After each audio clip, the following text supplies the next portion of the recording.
The Hollywood area of Los Angeles was hit with an explosion of unknown origin Friday evening. Explosion was not nuclear in nature, however, biological effects have not been ruled out. Those outside of the 10-mile effect radius are okay to venture outside. Those within the radius, please keep doors and windows closed and do not use fans or HVAC system that draw in outside air. Water and power in all of LA County has been affected, and due to unknown nature of explosion, water should be purified before use.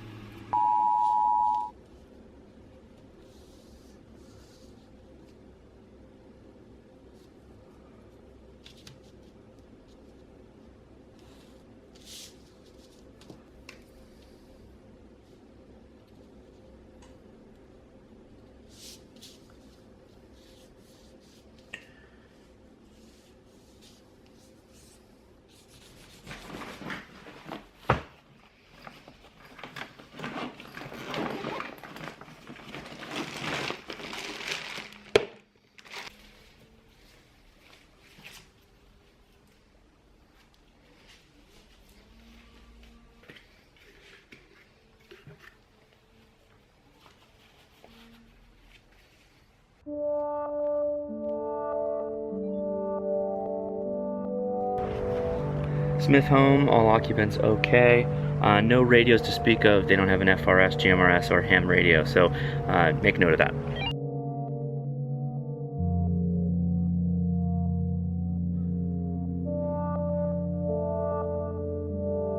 Alright, Control, all neighbors have been talked to on the block, no major issues. There's some ongoing medical treatments going on though that we need to keep an eye on if power remains out for more than 2 days.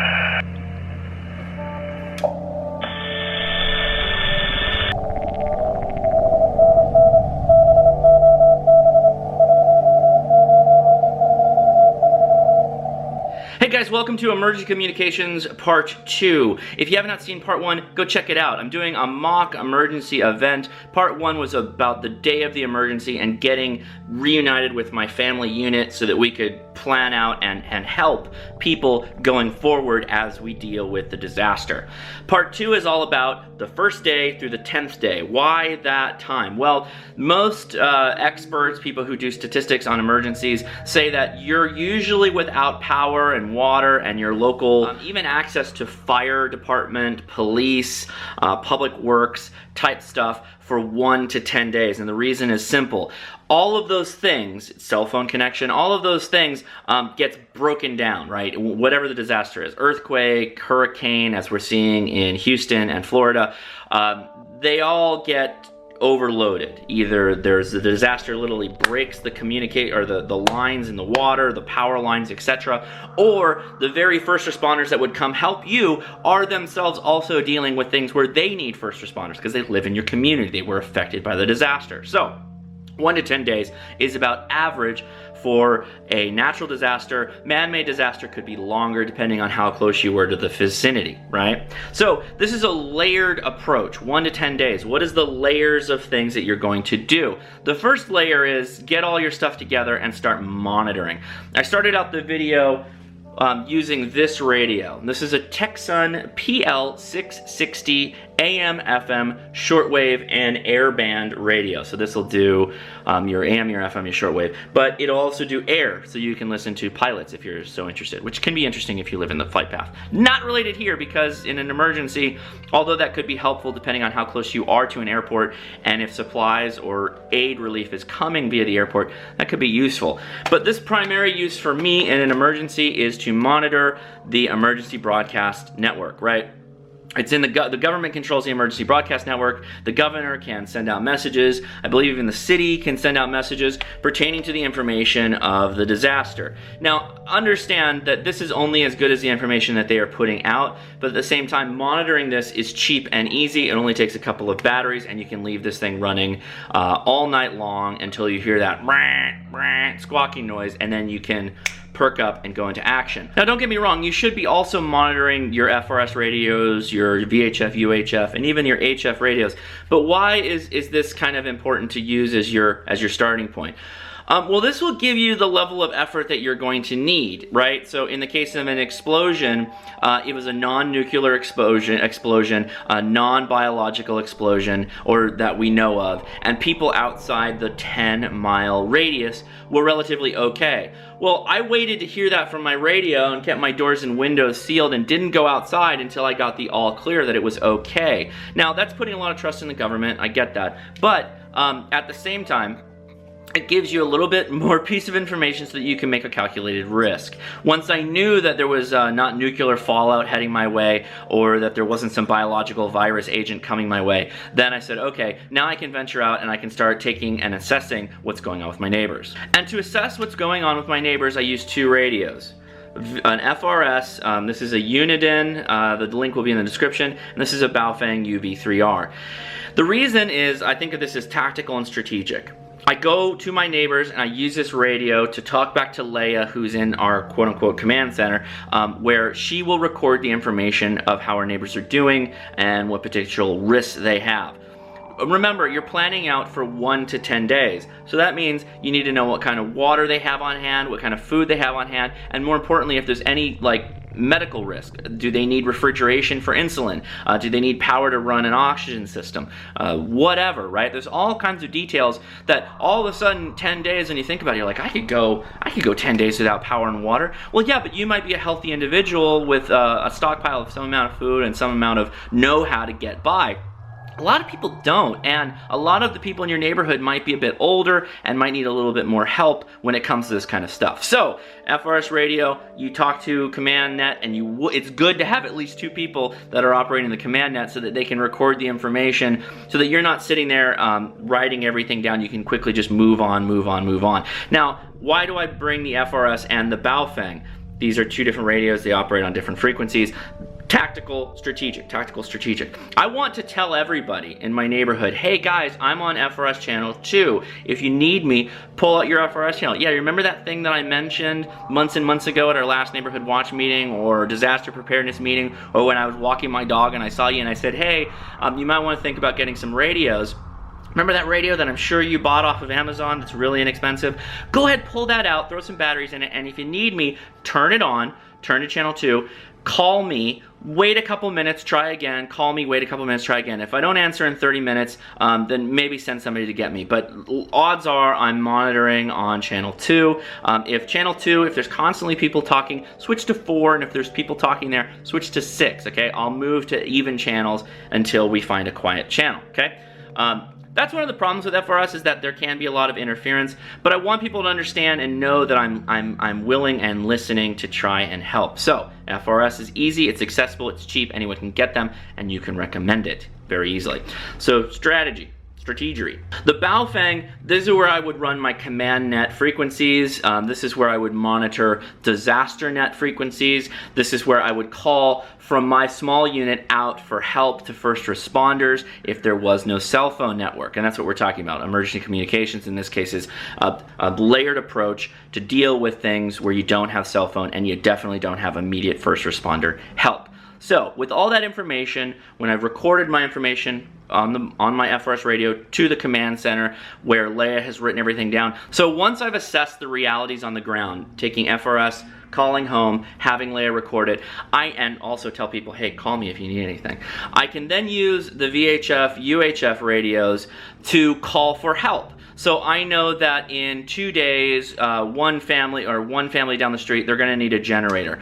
And we don't have enough generators, right? I can call for help and say, hey, command net, actual VHF, California disaster net, both ran by amateur private citizens, and RACES, ARES, which are in every state. They're basically FEMA and government groups that they're volunteers, but they get access to resources like water and food and medicine, and in some cases power generators, etc. I can call for help on the command net using standard command net calls to ask for help. So I would also like to make a particularly important shout out to local repeaters on the VHF, UHF ham radio frequencies, 2 meters, 70 centimeters respectively. These are a lot of really good people that are on these repeaters, and they are usually in a really wide radius around the repeater propagation area. So it is likely, while I live in the south side of Los Angeles County, a lot of the people that I talk to are from Orange County, which is southeast. They would be southeast away from this disaster. It's very likely that if there's no first responders and I can't get first aid through or whatever assistance through police, fire, the cell phones are down, etc., I can use the repeater. I can dial up the repeater, call up my friends, the people that I know, the people that I've built a rapport with, because again I use radio in my everyday life, that they might be able to help. They might be able to find that generator for the neighbor that needs it for their oxygen scrubber, you know, whatever. So this is not just a thing you do when there is an emergency. This is a thing you bring into your life. Now, I'm not saying, hey guys, let's all go spend thousands of dollars on radios, or let's spend every day on the radio. I'm not proposing that in any way. But radio can fit in your life. It is a fun hobby, and it is very interesting, not only from like a practical usability sense, but from a science point of view. Kids learn a lot when it comes to radio, and their ability in emergency situations is undeniable. So this is the last bit, and this is a bit more, this is only going to work for some of you. Some of you that are ham radio operators that have an HF rig, high frequency rig, capable of doing 40 meters, 20 meters, 10 meters, etc. That's very long reaching radio, and there are command nets set up all over the United States for different things. We happen to be going through a large hurricane event with Houston and on Florida. There are hurricane command nets that you can actually listen to if you're so inclined through the online packet radio system that's available for use via Google. Just search that. Not operated by Google, but you can search Google for it. HF nets are so wide-reaching, they're more for a really sustained downtime. The 1 to 10 day period, you're going to get most of what you need done with VHF, UHF. That's not to say that you can't also do HF, because you're going to reach a much larger audience. You might be able to get help much faster. So in some ways it's really good, but it's a commitment of time and money. Time to get your ticket, your ham radio license, up to the point that you'll be able to use most of the useful frequencies, which means general or higher. Technician is what you need to get onto small radios, HTs like this, get on VHF and UHF, but the actual frequencies that you need, the 10 meter, 20 meter, are kind of walled off until you get general. Now, I can already hear the keyboard, the keys typing, as somebody is about to say, having not watched the rest of my videos, well, in the emergency, you can use any form of communication you need to get help. Abso-freaking-lutely. Yeah, and I've made a ton of videos on those. You can go watch them. That's not the point, though. You have to live with this. You have to understand it. You have to use it. And HF isn't just something you walk into. You don't just sit down in front of an HF radio and go, well, I'm going to call for help, blah, blah, blah. This isn't the movies, guys. This isn't make-believe. There's some real knowledge that you must have. I know we look at this and go, well, this is easy. Yeah, it is if you spend a little time on it and you watch my videos and you can appreciate what goes into it. I'm not saying it takes a lot of time, but this is different than an HF radio. So, if you do have interest in HF radio, I think that's great. You'll be a much bigger help to a larger group of people. In fact, you could end up being a net controller for an emergency net if you're close to the area and you are directing traffic and helping people, right? And that usually involves not only operating the HF net, but also operating VHF, UHF, right? So now we were at tactical strategic. Well, this becomes almost all tactical, and then AHF becomes the strategic, because now you're moving lots of people around and you're taking information in from a lot of people to give to first responders, right? So HF just widens the scope. It widens your command, communication, propagation areas. So awesome, yes, but comes with some knowledge, and don't play light of it. So to recap, when there is an event, a large event, and you're 1 to 10 days without power or water or first responder help, you're going to want to use AM, FM radios to monitor emergency frequencies. What do I mean by emergency frequencies? Most likely your popular stations. The popular stations that aren't directly affected by the disaster will be taken over to some extent by the local government, and they will send out error messages via the emergency response message that you can use to figure out what's going on. At the same time, you should be using your FRS radios and your VHF, UHF radios to monitor the nets. What do I mean by that? Your local neighborhood has its own net. It's whatever channel you said, hey guys, meet on channel 2 and we'll talk about whatever happens when it happens. This is all work you got to do beforehand with your neighbors. You got to get out and talk to people. The VHF and UHF nets are usually pre-set up and they usually meet on different repeaters. You use your radio to monitor those nets, and when something happens, particularly if you are in the affected area and you need help, you call for help on the network. For HF, if you have the ability to do HF, then you definitely have to figure out what frequencies are in use for disaster type events. That information can be found either by going to the RACES and ARES websites in your local area, contacting the ARRL in some cases. You can just do a simple Google search for your state's emergency high frequency HF networks, and that's kind of what you do. You just propagate all this information, write it down. Forget, writing things down is going to be really important, so you should have some pads of paper. This, Right in the Rain, stays with my HF radio kit that also has VHF, UHF radios in it. These are great because I can write down frequencies that I can later reference. Also, this would be really useful if you're doing a small command center. Use this to track information about your neighbors.